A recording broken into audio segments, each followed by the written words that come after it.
Hey, I'm Joe Wachowski, and I wrote the book on the Detroit Lions. Here is a Lions history lesson. Fact: the Detroit Lions are cursed.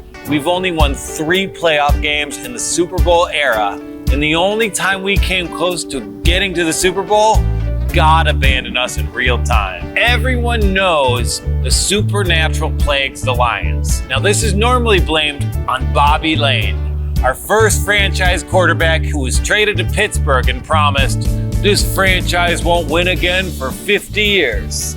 It's a big deal. The Red Sox curse of the Bambino? No more. The Cubs curse of the Billy Goat? Broken. The curse of the Detroit Lions is the biggest hex in American sports, outside of what happens when a Kardashian dates an NBA player. And the Lions are cursed, but not by Bobby Layne. William Moon Baker was the Detroit Lions' first biggest fan, and Baker was a true Detroiter. But there's 2 things that are true about Detroit. 1, Detroit can build things, and 2, Detroit's pretty tough. So the Lions were moved to Detroit in 1934, and Baker responded by manufacturing a 25-pound lion costume. I won't say that it looks great, but I will say that I'm questioning whether or not I should embrace the furry lifestyle. Baker became the Lions' official mascot, a distinction that was passed down in his family for 60 years. The guy who wore the lion suit was the literal king of Detroit. But if there's one thing that's true about mascots, it's that people like to assault them. Just ask Robin Lopez. The year was 1960,